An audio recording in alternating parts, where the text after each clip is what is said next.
Show your support for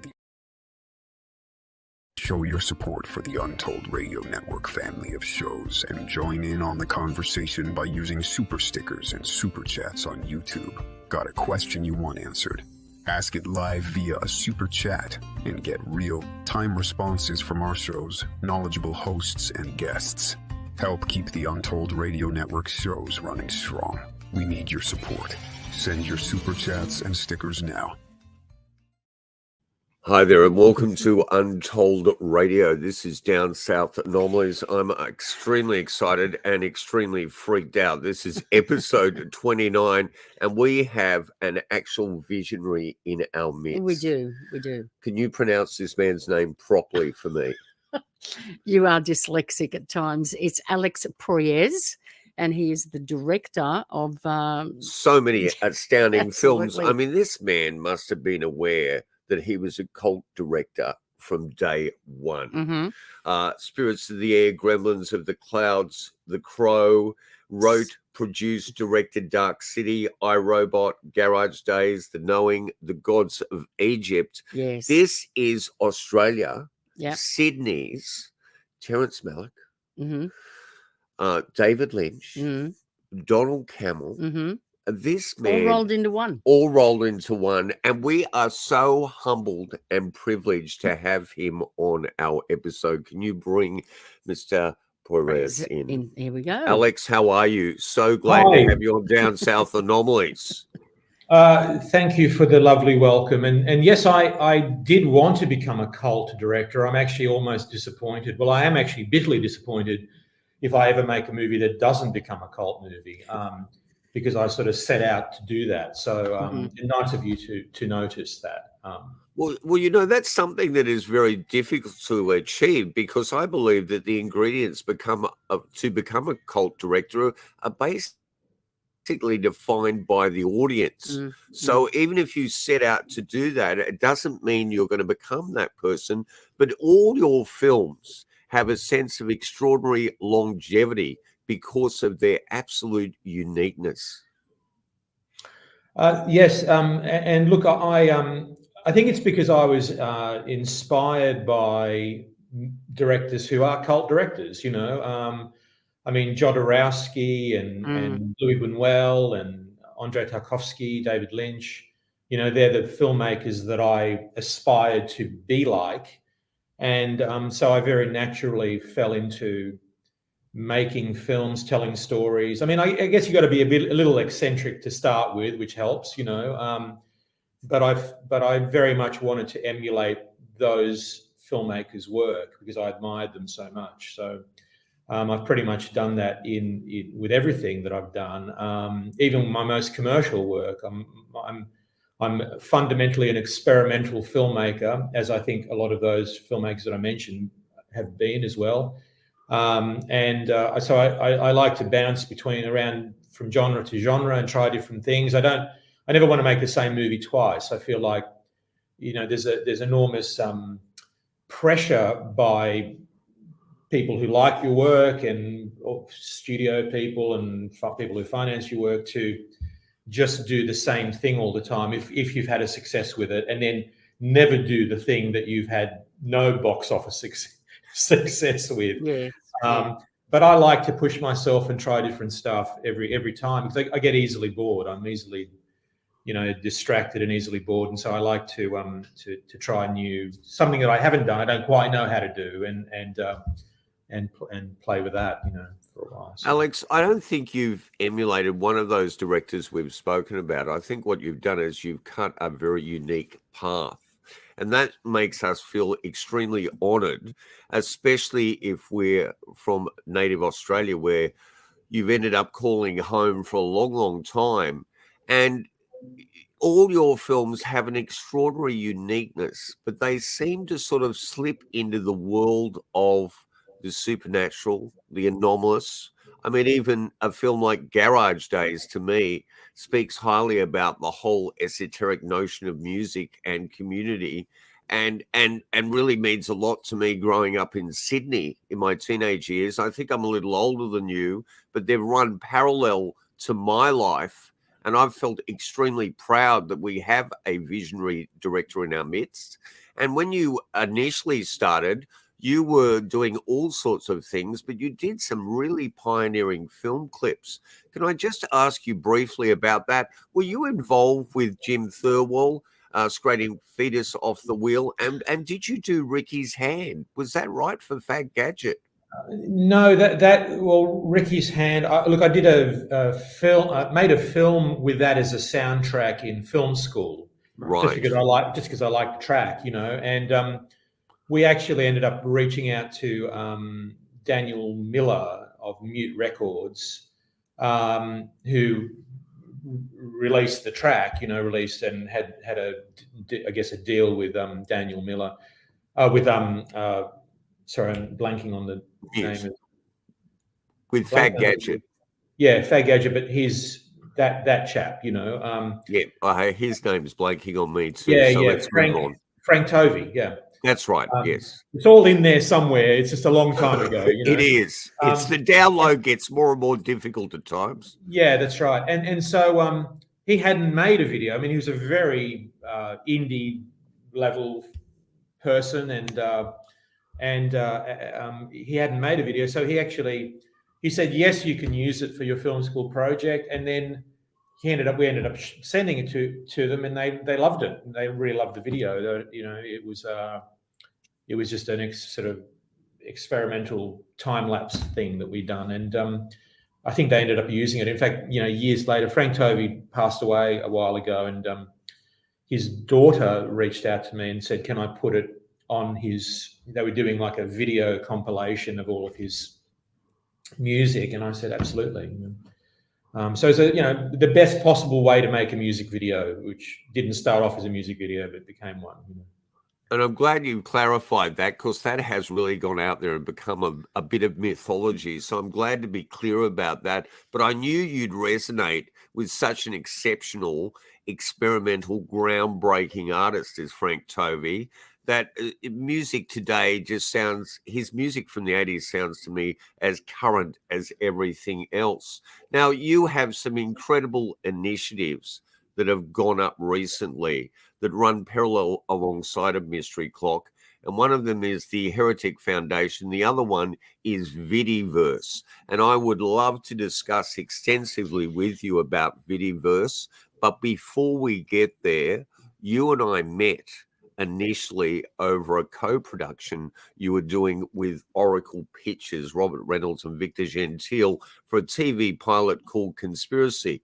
And isn't it amazing, Alex, that no one really paid true attention to that pilot way back in the mid-90s, and now every streaming service out there is pulling out that notion of the skeleton of that TV series and turning it into something that's getting extremely high ratings. But the astounding thing for me was your interest in the world of possibly the anomalous and the conspiratorial. And I'm just very curious about how you feel about the recent news that has gone out there since 2017, where we're seeing names like the Mellon dynastic family appear forward and say that there is a genuine phenomena here with the UFO, the UAP, the ATIP, whatever you wish to call it. And also that recent shoot down in the States. Do you have maybe you don't have a personal opinion about these incidents, but I'm just curious how you have perceived what's going on in terms of the public domain and information pertaining to the supposed anomalous flying object. Well, it's very hard in our contemporary world to delineate the strata of conspiracies that are going on, and particularly if you like the idea of exploring those possible conspiracies. Now there's a label for such people, and they're put into this, as there is a label for most categories of people now, and they're basically called conspiracy nutters or conspiracy theorists, and it's not something that society embraces, that kind of paranoid, let's call it paranoid thinking. I've been paranoid my entire life. I had scenarios that happened to me when I was quite young that made me that way. And I don't think of it as being paranoid. I think of it as just being questioning and being genuinely curious on how society and how government and how the world reality works.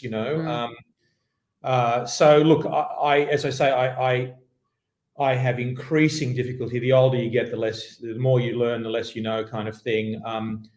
With the amount of information that we're bombarded with these days, it's very, very hard to pick the, real conspiracies from the maybe false conspiracies. But there is a strata of them, and my one theory I have is that the truly ridiculous conspiracies, like the flat Earth idea that some people seem to gravitate towards these days, I believe that's a conspiracy within a conspiracy. What I believe that is because I find it hard to believe that anyone is actually genuinely stupid enough to believe that the Earth is still flat, right?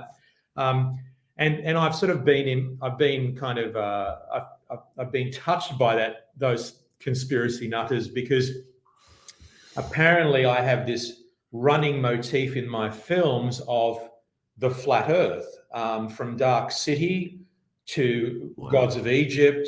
There is a running idea, but trust me, I don't believe that the Earth is flat. So I believe what that is a fabrication of a ridiculous conspiracy to take our minds off the real conspiracies that are clearly going on in our modern world and have been going on for some time.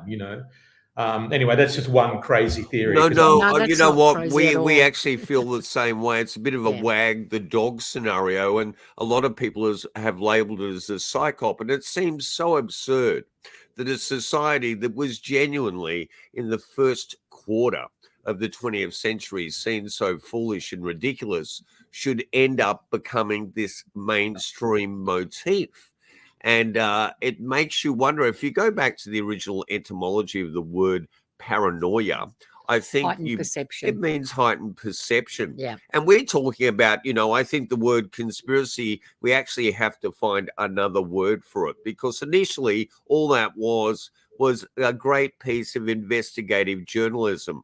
And you can actually cite documents out of intelligence services in the US as the blowback from the Kennedy assassination. And they would tell their operatives, when you're talking to the press, you need to make sure that when you use the word conspiracy, that you put theory on the end of it to devalue the research that's coming at you. And I think in many ways, we're just talking about the ability in a supposed democracy to question authority, and which amazes me in the height now of the Navy in the US saying that there may be some validity to these anomalous objects we're witnessing in the sky, that at the same time, we're actually seeing this whole notion of a threat being brought back up again into culture. I don't know if you know the late author Robbie Graham. We actually think we did the final interview with him in the world. He passed away only a few months ago. I think he unfortunately was suffering some depression, but he wrote this astounding book called Silver Screen Sources, which was a 10-year investigation into Hollywood. And it's an astounding book. I don't know if you're aware of this book.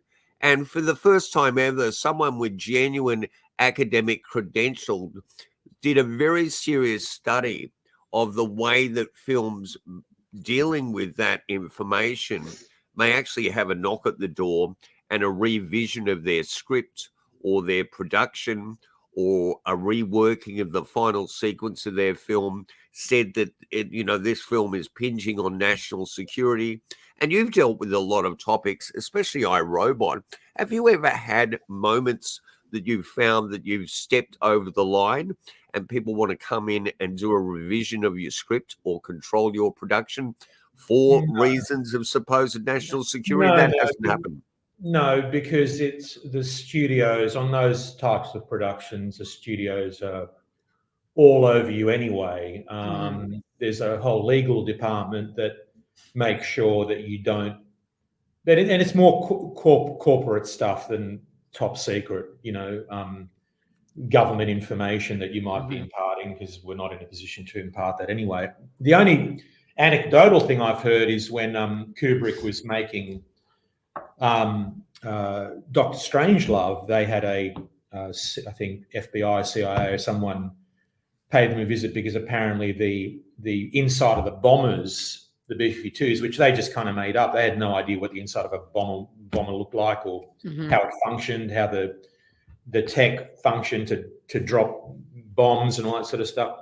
And apparently they stumbled upon something that was a little close for comfort, and they, but again, it's like that's an anecdotal thing. I don't know whether there's any truth to that theory, but no, I've heard that story as well. I think he was utilizing photographs out of Life magazine because he wasn't allowed access to that and got too close to the bone. Well, let's have a look at Vidiverse, The Outsiders, and then we'll talk about this astounding site for independent filmmakers, which in many ways has been so needed for so long.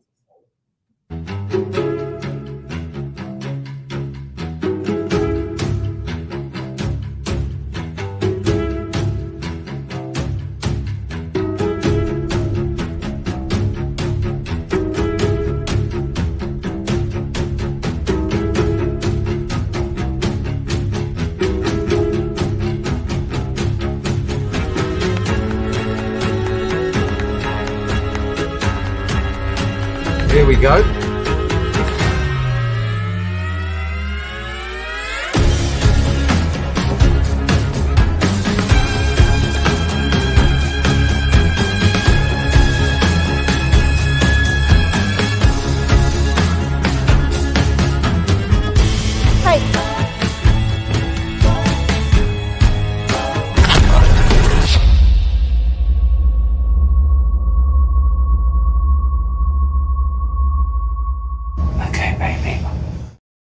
And my breath is taken away when I see the material on that site, and even what I see on your YouTube channel.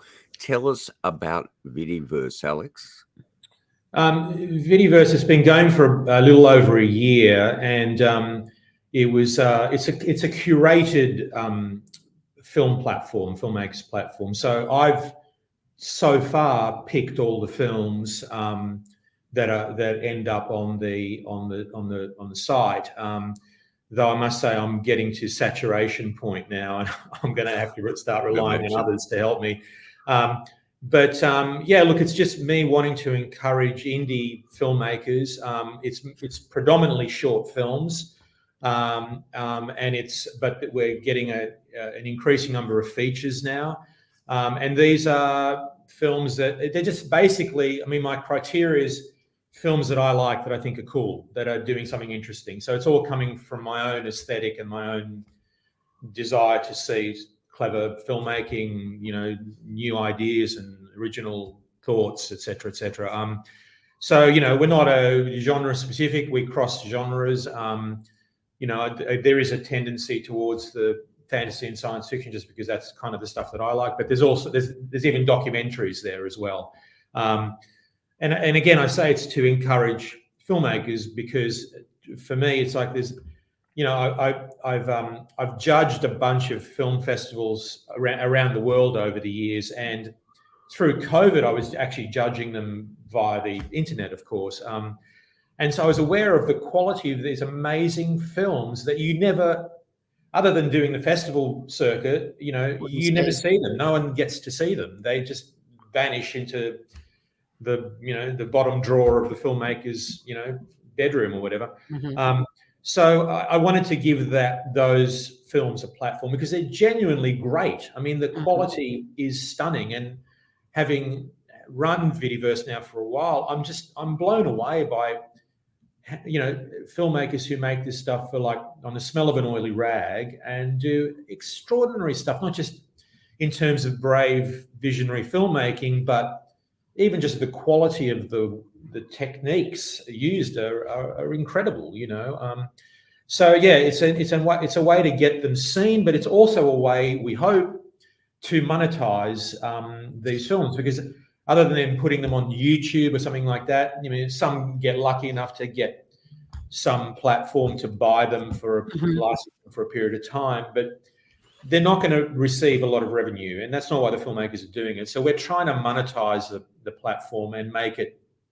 And we've just the last month we've just sent out our first payments to our top tier viewed films, which isn't a lot of money, but it's more than they would have received on YouTube. Put it that way. So is this a world, like anybody can enter from all over the world? They don't have to be just from Australia. So it's a worldwide thing. Anyway, it's a global thing, and anyone can enter. And we, as I say, I try and see all the films that are entered, because of course we have about 200 films at the moment, I think, something like that. There've been thousands of films. I bet. So yeah, it's quite a challenge to. We'll put the link. We'll put the link up on for Vidiverse on this when it goes out, so people can go and check it, because it's a streaming platform for up and coming filmmakers. And I had a look at it, and some of the just the read a bit and stuff, and it looked all pretty amazing. Well, I think what it did to us, we initially thought, okay, we're going to dump 2 other services, and this is a very cheap service. I think it's less than $5 a month, or like $50 for the year. Yeah, $44, and it is so worthwhile. It's so inspirational. It's very egalitarian of you, Alex, and I think it's a profound thing, and it's truly needed, because the only thing that's going to change that system now is a sense of independence, where people can operate in a creative space of true freedom. Do you, in a way, do you feel like, am I jumping the gun here?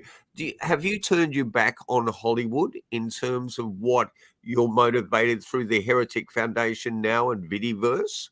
Is it something you walked away from? I haven't so much turned my back, but it's very kind of pragmatic what's happened over the last few years with COVID and not being able to travel and all that sort of stuff. It's all sort of come at the same time, and I've been spearheading this virtual production methodology, because up until a few months ago, when AI has become this beast now, it was a very, and it still is a very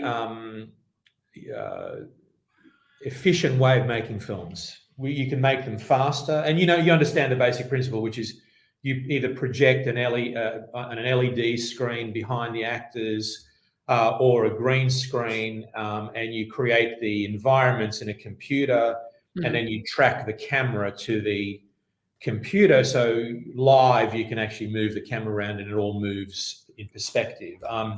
So you can shoot very quickly. You can go from location to location, on the beach in the morning and on the mountain in the afternoon, or whatever the cliche is, and you can get a feature film of, or you can go to you can shoot it on the planet Mars, and there's no real cost differential for the sort of stuff that I do, which is world building. I like to build alternate realities for my films. That's one common thread they have. So it doesn't matter now whether I'm shooting on a beach or the planet Mars. It's all the same cost differential. So that's why it's a great and efficient way to work. So that methodology, to get back to your question, that methodology means that I have a greater control over my destiny. So I'm now an indie filmmaker, like all the people that I'm promoting on Vidiverse. My mantra is we're indie now.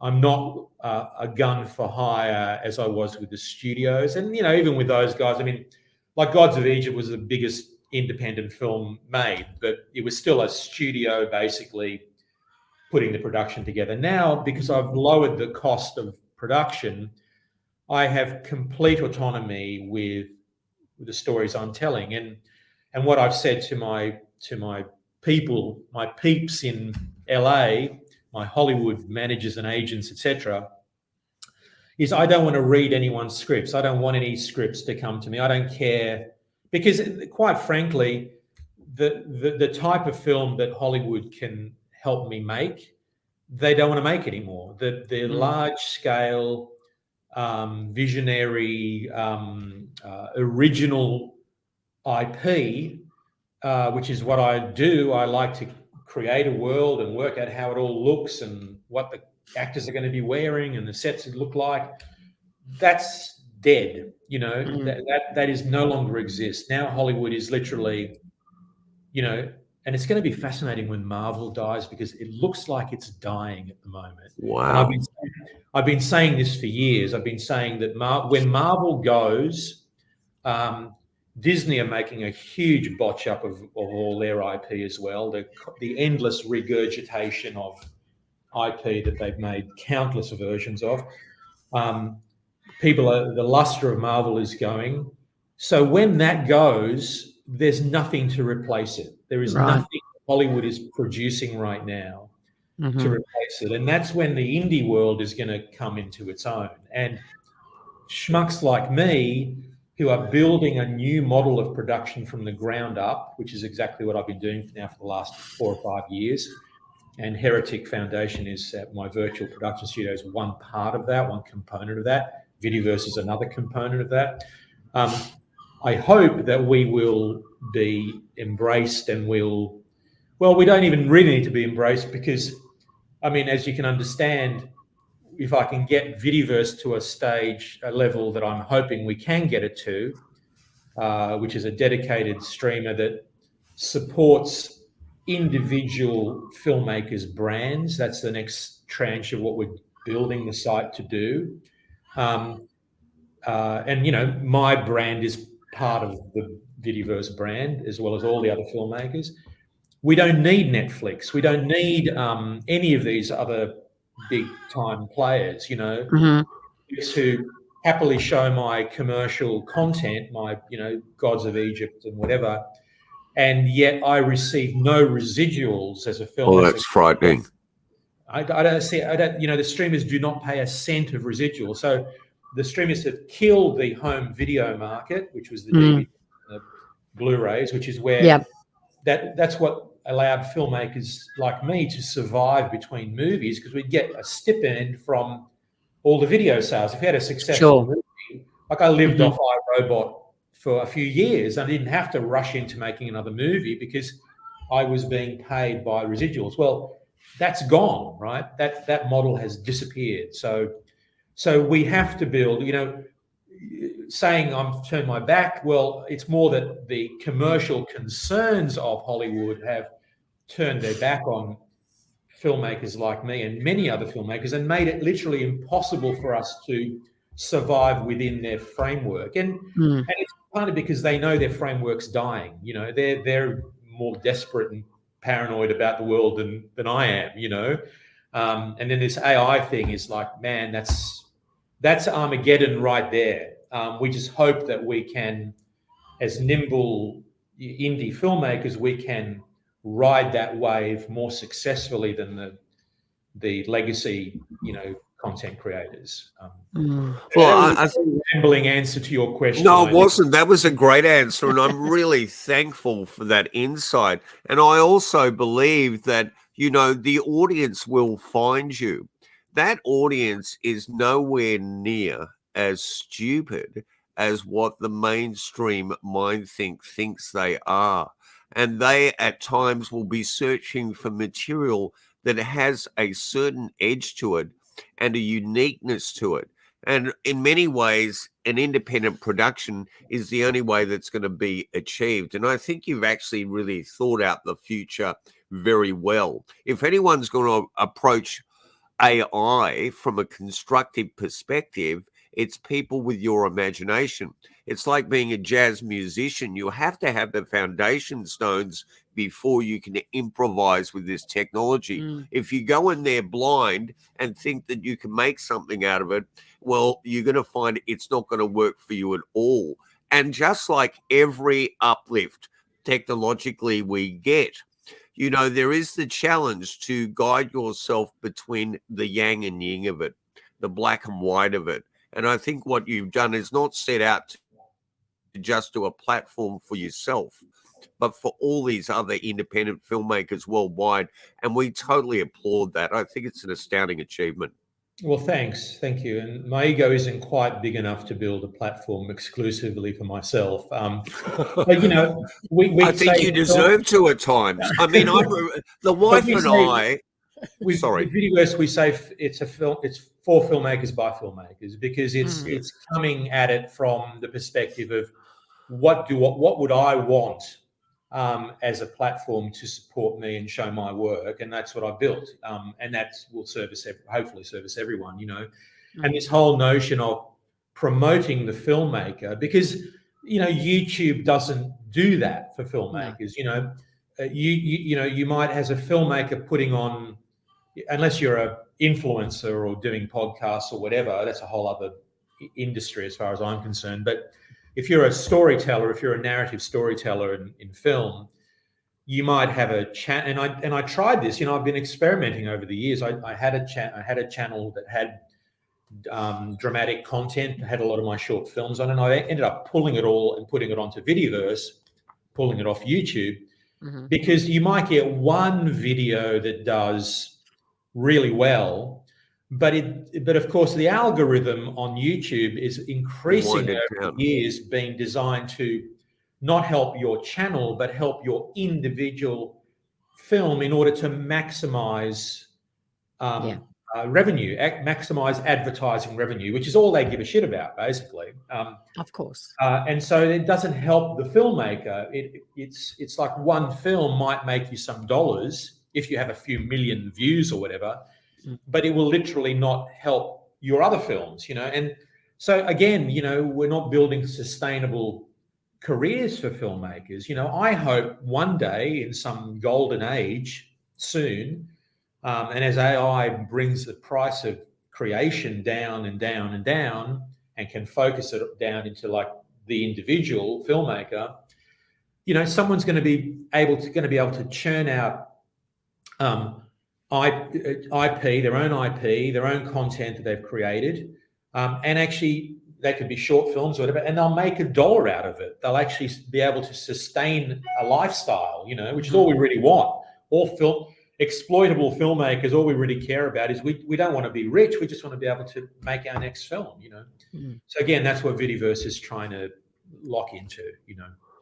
And we know people already independently up there like Brendan Young. That's very inspirational for them, slogging away against that circuit out there that is in many ways embryonic. People like Alvin Toffler. You know, we're in the age of information overload. And how does something actually stand out when 90% of it is just noise attached to a signal that's got nothing to actually inspire us to go further than to feel like we're drowning in a deluge of digital media? So I think that Vidiverse is an astounding thing. Now, I just want to pop up that show reel of Alex's, and we'll have a little word about this astounding film career. Yes, thank you.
Just so breathtaking and beautiful. I love the way that you edited that together. And I love the way that your material filmically always flows to me. It's like a beautiful stream that just has such consistency and continuity and brilliance in its imagining.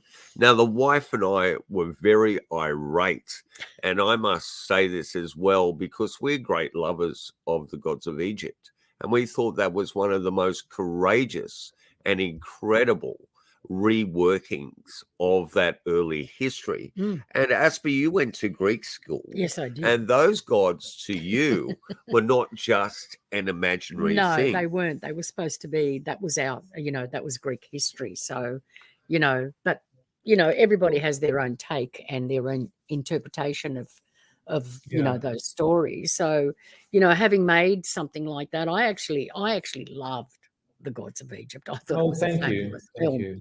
And I really enjoyed it. I'm Greek Egyptian myself. Yeah. I was born in Egypt, and my father's side goes back to Ptolemy and Alexander and etc. Because the Mediterranean is a mixing of all that whole area, as you'd know. Absolutely.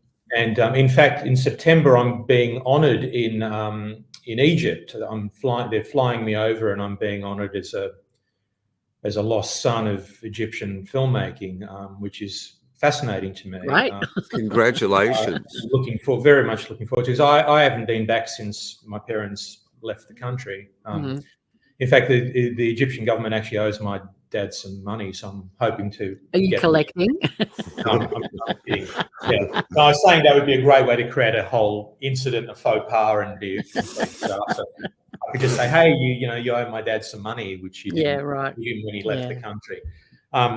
But yeah, so the Gods of Egypt for me, I mean, I love Ray Harryhausen, and it was kind of Ray Harryhausen, the film, but it was also because my granddad used to draw pictures. He was a great artist. He was one of the people in my family who encouraged me to be artistic. And as a kid, he used to draw these amazing drawings of those gods.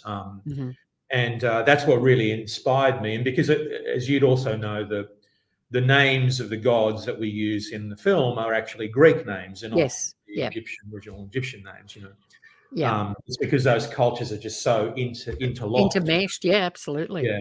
So for me, the immense disappointment was that the film and the whole approach behind making this wonderful fantasy mythological piece was by the political means in the US subverted into this example, this scapegoat for the racial politics that were going on at the time. Ridiculous. And I was saying to the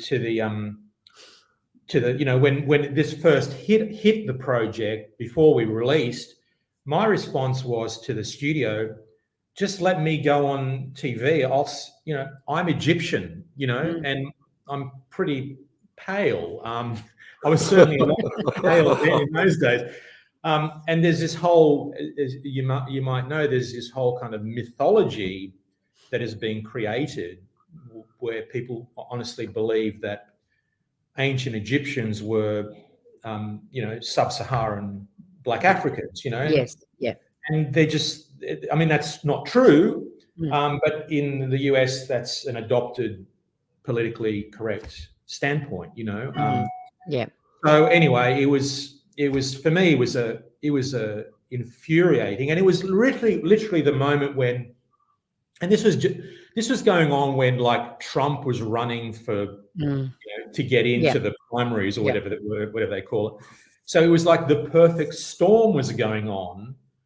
Oscars So White and all that sort of stuff. So literally, my film just, it was perfect timing. I couldn't have timed it better for what went down to that film, which is it's a horrible thing to go through when you see your movie being kind of derailed and cancelled for the wrong reasons. After 2 years of spending your life making this thing and being quite proud of it. Actually, I thought it was actually a really good movie. And then all the criticisms that were leveled against it were ones that were I mean, when you read reviews, and I don't often read reviews, I was in this instance just because I really wanted to hear what people were saying. Sure.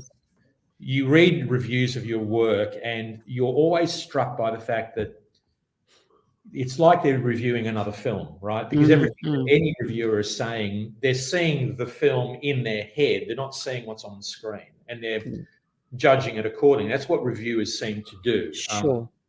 But in this instance, it really was like I was on an alien planet. Like what they were saying about the film, I was like, well, no, that's not what happened.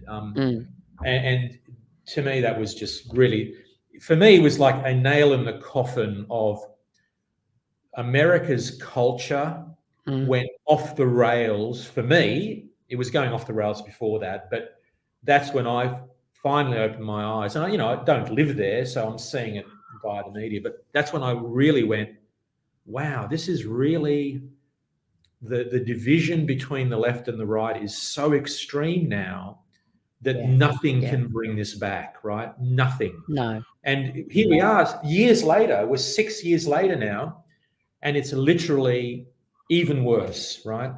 Yeah. To the point where Trump's now reappearing. And it's like, I just, the only rationale for all that stuff is what they have is so bad. For people to be seriously thinking that Trump is the answer to their problems, what they have, it must be so fucking bad that they're clutching at any straws. But it's literally that division between the left and the right, the Republicans and the Democrats, that's drifted so far apart, and nothing will reunite that. There's nothing, bring him back. But I mean, I had, what was that film that Brad Pitt starred in as a Greek? I can't even remember. What was it? Back, Troy, right? It was, Troy. I didn't even see it because I was like, how Greek is Brad Pitt? Like, seriously. And yet no noise around that signal. Well, and you know what? The astounding thing is for us being back here in Sydney and seeing that film. I didn't see it. One of our friends, Johnny, is one of the first people to appear. And he's not a native. He's not a native Australian at all. And it's in the gods of Egypt. It's a moment of absolute pride. That you go, wow, look at this extraordinary epic. And you know what? I was forced into the role of a film critic myself. And I said to them when they finally offered me the role on the SBS movie show, I said, I don't want to be a critic. I'm more obsessed with human failure. I'm obsessed with B grade to Z grade films that, against all odds, people have maintained that David and Goliath effect. And these people still have remained true to their vision, even if the boom mic does appear for a few frames. Who cares? And so I think that the notion to me is ignorance. And didn't these people ever have a good look at Clash of the Titans or The Seventh Voyage of Sinbad? Where is their film history? Where is their ideology lay? And where does the notion of true fantasy come in and affect their dialectic? I think that they shouldn't be given the air to breathe at times. And that was an incredibly courageous production that is absolutely entertaining from start to finish. Absolutely. Yep. Well, thank you for saying so. Yeah, and I agree. I think it's a fun film. It was designed to be fun. It wasn't designed to be a political statement or anything, And my notion of casting, I mean, I embrace the notion of casting different. I mean, casting a Scotsman with that ridiculous accent that Gerard Butler has, which I couldn't get him to shake.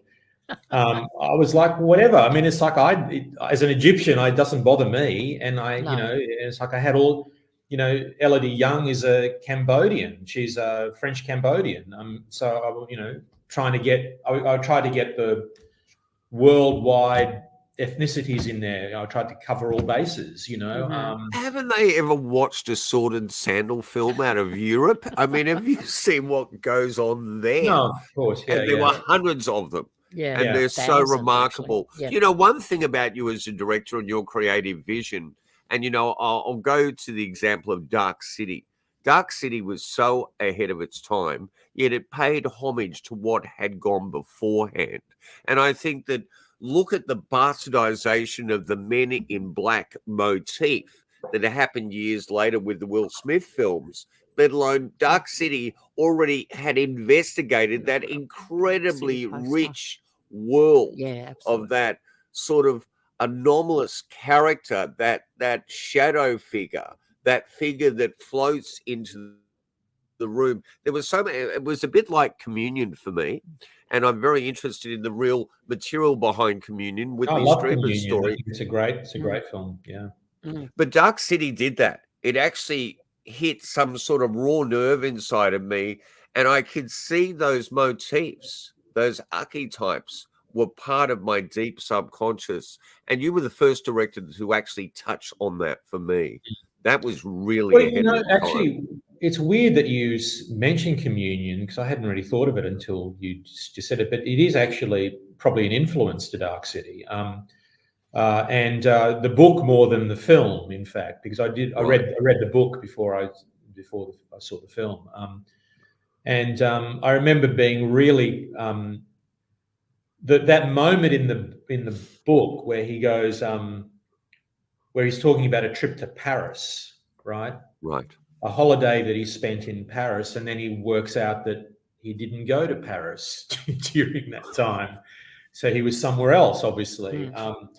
And that actual idea has stayed with me to this day. I'm still using that idea because I just found it so disturbing. I'm actually working on a Dark City series at the moment, and we're doing that. I've just realised just now. I use exactly the same idea in the early parts of the Dark City series, where our hero, she's the daughter of Rufus Sewell and Jennifer Connelly, and it's a direct sequel of the movie, but 20 odd years later. And she talks to she's a school teacher, and she talks to her kids, and they're talking about Paris, and she realizes in that class that she's never, she can speak French and all that sort of stuff. And she realizes she's never actually been there, and she doesn't know why she's never been there, Right. And so to me, it's just such a haunting idea, And in a sense, that embodies that whole notion of that hauntology that we've been investigating, those images that stay in people's minds from popular culture and remain as this sort of sigil that affects everything about them, and including their creativity. Now, let me just digress a little bit here. And we are very curious to ask you questions about things that might have influenced you early in the piece. And we have a great love for television, especially in that stage where incredible cinematographers like Conrad Hall and Gert Oswald, directors, were coming on to series like Outer Limits.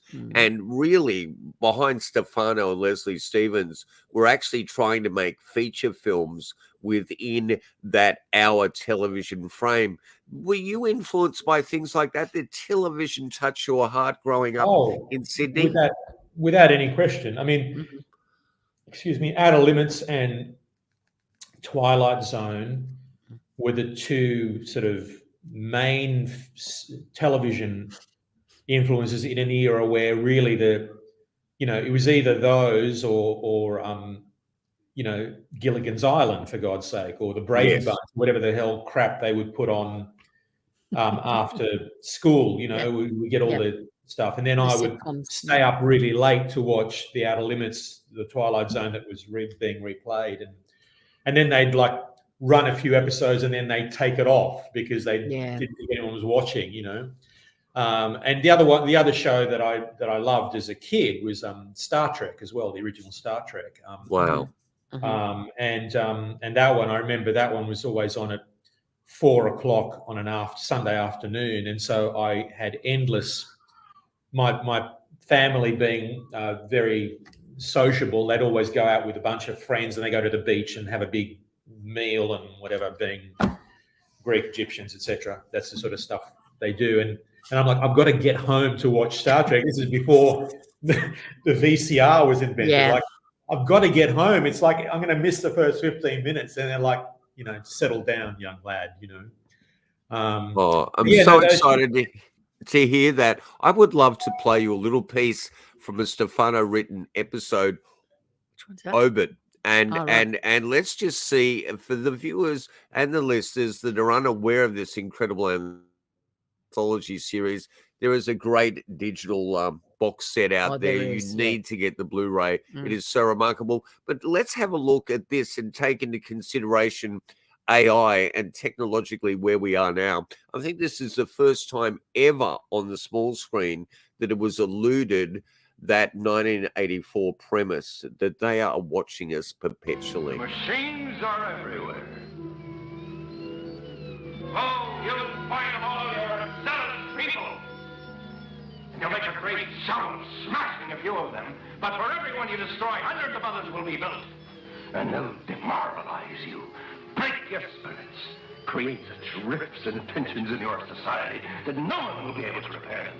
Oh, you're a savage, despairing planet. And when we come here to live, you friendless, demoralized flotsam will fall without even a single shot being fired. Senator, enjoy the few years left you. There is no answer.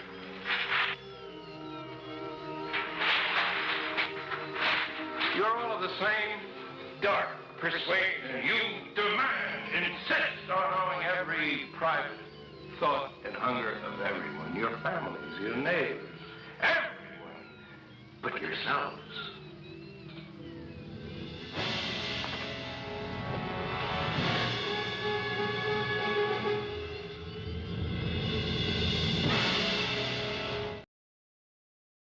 And against I think I all need to odds, rewatch that one. Against all odds, Alex, you can see there that Stefano fighting the system that, already the sponsors were tying down desperately, and he would actually have to write really extreme things in his script, get those pieces removed for those other insights to remain in that episode.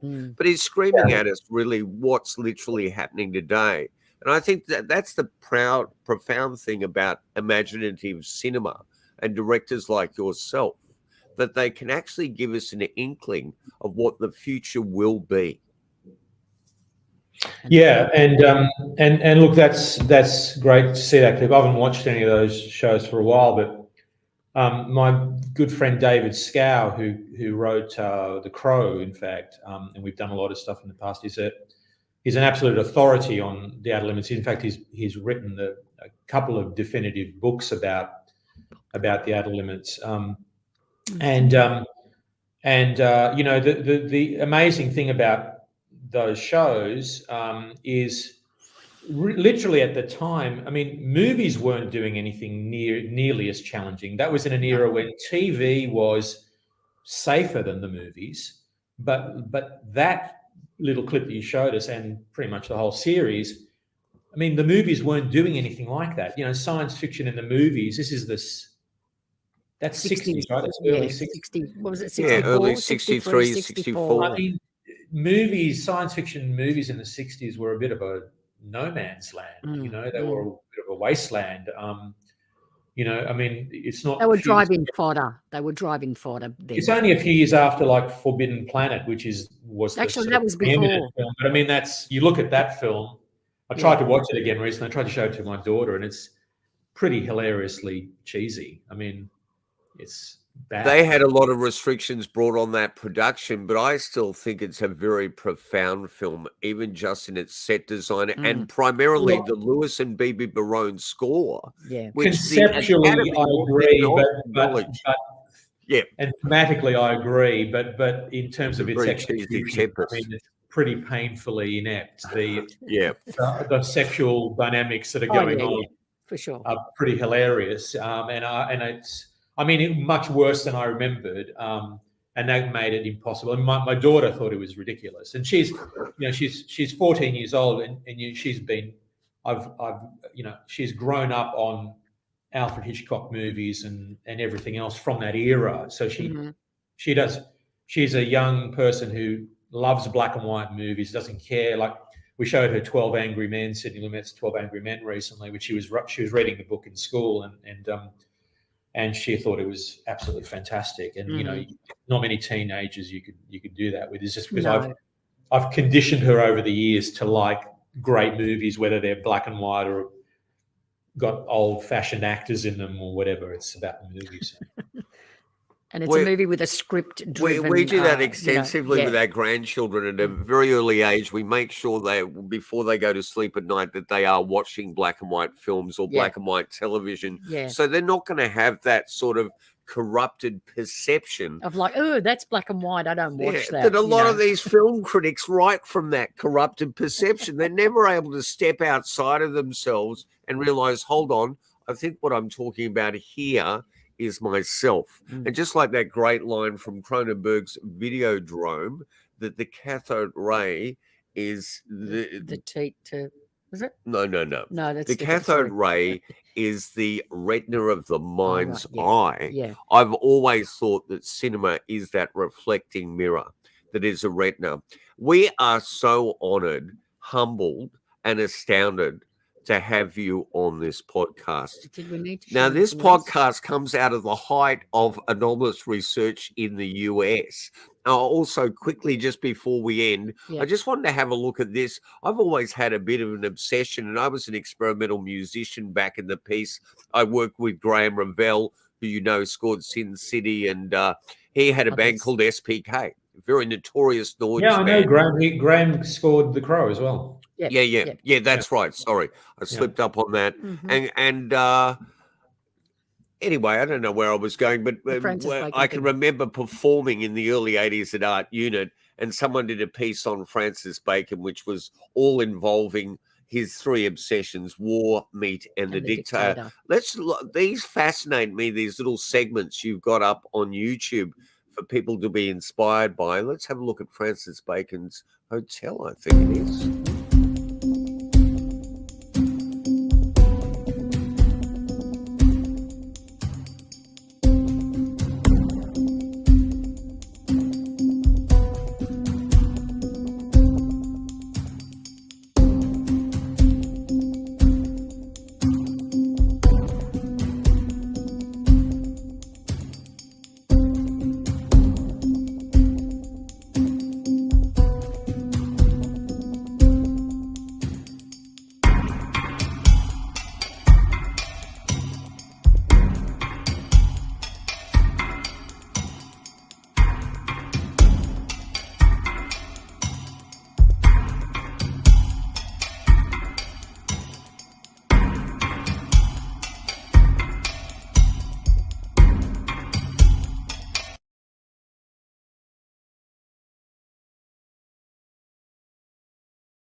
I just love the music there too. That wasn't Peter Miller there, was it? No, that's just I don't know who did the music. It's a off the shelf bought piece of music.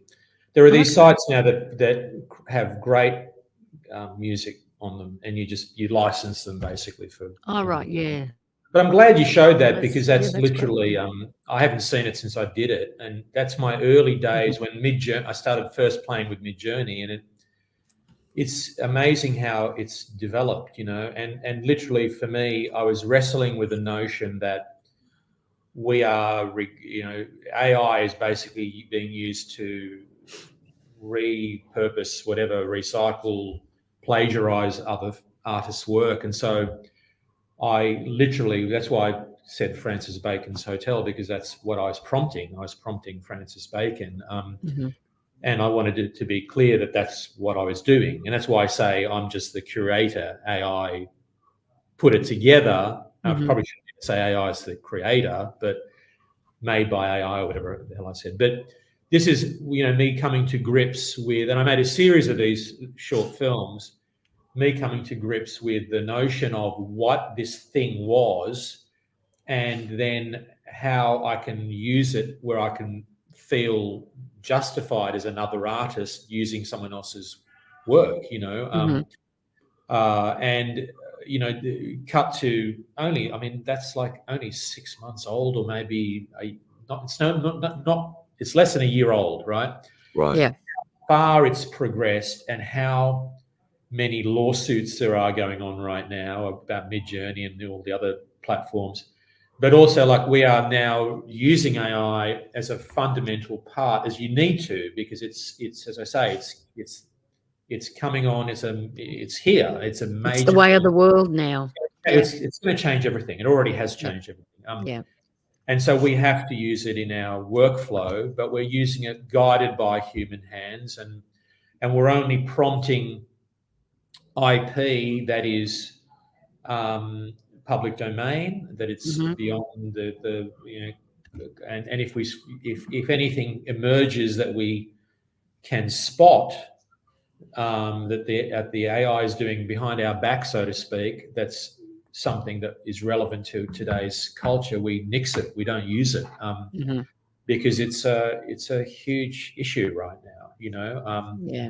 So I'll prompt my own work if I want a particular thing, which actually works really well, because stylistically you set up an approach, and if you prompt your own work, I feel completely fine with doing that, ripping myself off, or prompting, as I say, stuff that's 100 years old or whatever. That's hopefully not going to, mess anyone up if they see it. Of course it's not. And I think one of the most important thing is that we have to embrace this technology and make it work in the most positive way for us, because there's no avoiding it now. No. And we can always... Well, with everything, if you're not on board with what's coming out and is current, then you're going to get left behind. That's all. You have to keep reinventing yourself and keeping up with, the new technologies. Otherwise, you're gone. No, I was, the WGA, I'm a member of the WGA Writers Guild of America, and they're on strike at the moment. And one of their issues they have, amongst many other issues, particularly streaming, which is, not paying residuals, they're still holding firm, is the advent of AI and their concern about how their members will be affected by studio execs using the AI on ChatGPT or whatever to write their own scripts. Now that's true, that will happen, but my and so therefore WGA members will lose work, but my point is, my own selfish perspective is that I really don't care, because the work that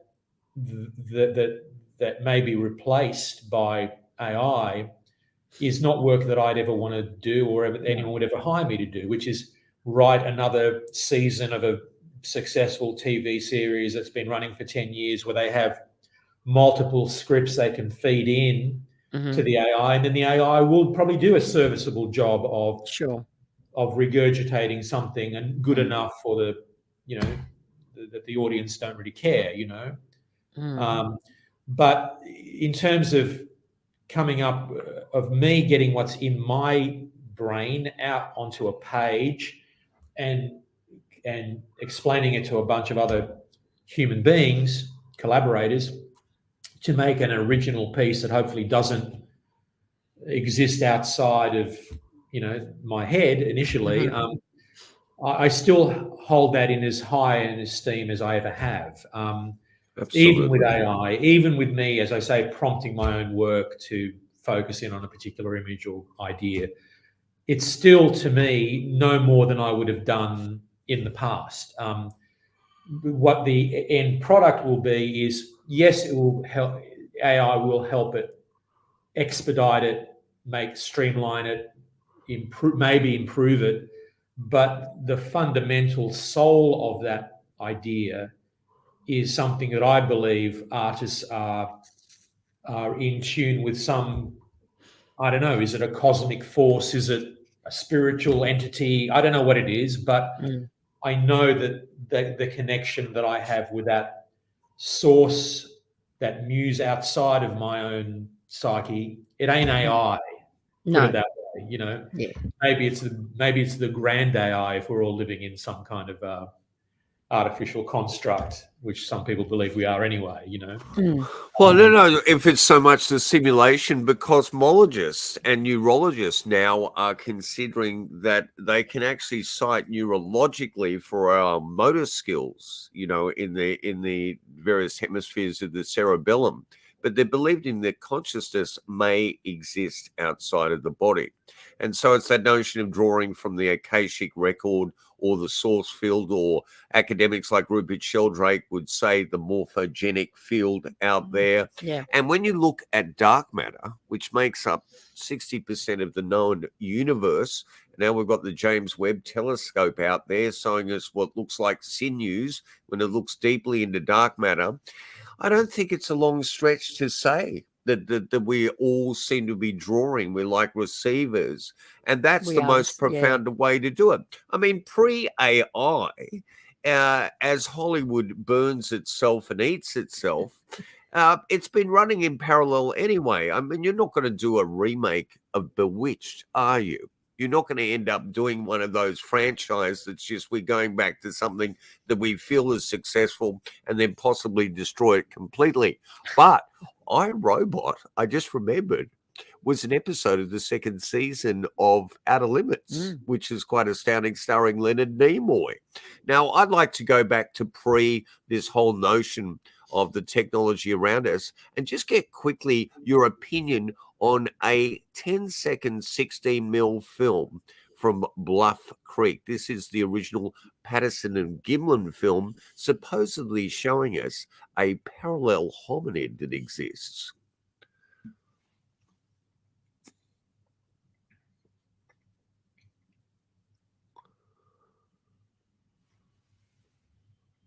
And of course, Alex, there's a lot more footage than that. But have you got an assumption, an opinion about that Patterson Gimlin footage? And I never bought it even before it was enhanced, and now even less so. I've never seen it enhanced, but it's you never believe that to be real. Well, it's just having studied movement of human beings as much as I have. When we're doing iRobot, and now we're doing this other project called RUR, and we're talking about the efficiencies of robotic movement and how far it's come with, the Boston Dynamics robots, etc. now that really are so much more amazing than the robots we came up with in iRobot that were supposed to be set in 2030 something, I think it was. Mm-hmm. And here we are, and we've exceeded. And we were dealing with, we were talking to MIT at the time when we were researching iRobot. And a lot of those people, engineers, whatever they're called, actually went on to work at Boston Dynamics and actually built these fuckers when we were talking about what they could do. And they were like, oh, no, it's not going to be till... So even they didn't know, right? Those guys didn't know. Going back to the movement of that piece of footage, I just don't buy that's a guy in a suit. Just, it doesn't... The way the fur is moving or not moving, to me says it's not that the fur is not attached to muscle and skin structure.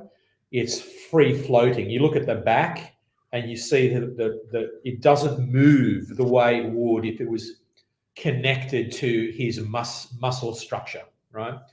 And that's the best thing I can say. Even though he's making effort to hunch over and stuff, I just don't buy it as a real interesting creature.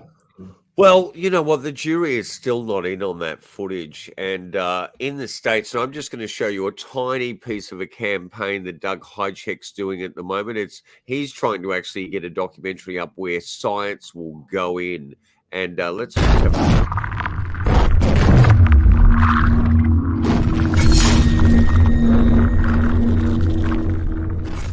In the depths of our world's most remote and uncharted forests, an enigma has captivated the hearts and minds of people for generations.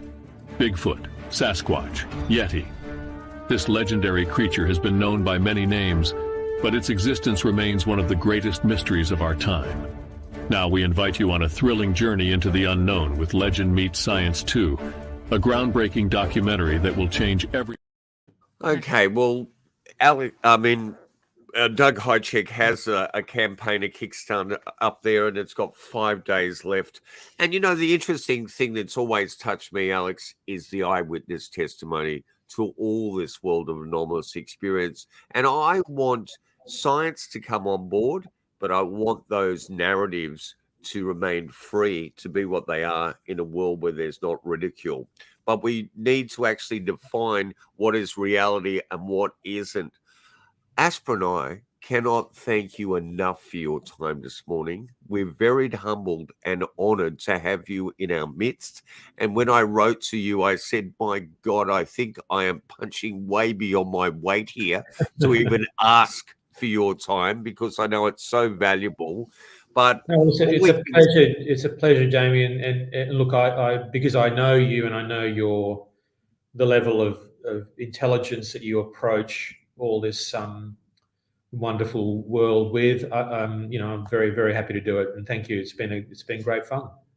Well, you've been an inspiration to all of us, Alex, and we're so proud to have you as a native Sydney-sider and someone we can call a colleague and even a friend. And I just think what you're doing is not just empowering your own vision, but you're empowering the planet to be able to approach the future in a constructive way and still remain with some artistic integrity in your heart. And your partner and your child, I just wish the best for you and the most powerful, potential-filled future. Thank you very much. Okay. Well, I just wanted to say that, over the years, we've watched so many short films. We've been attached to all kinds of film festivals, and the short film usually goes up to make up these film festivals, no matter what kind of film festival it is. And, they get made and then they're forgotten about. There isn't a platform for them to be on there and shown and for people to access whenever they need to or want to. And especially nowadays with, people's attention span being so short films should be, Honored. king. Yeah.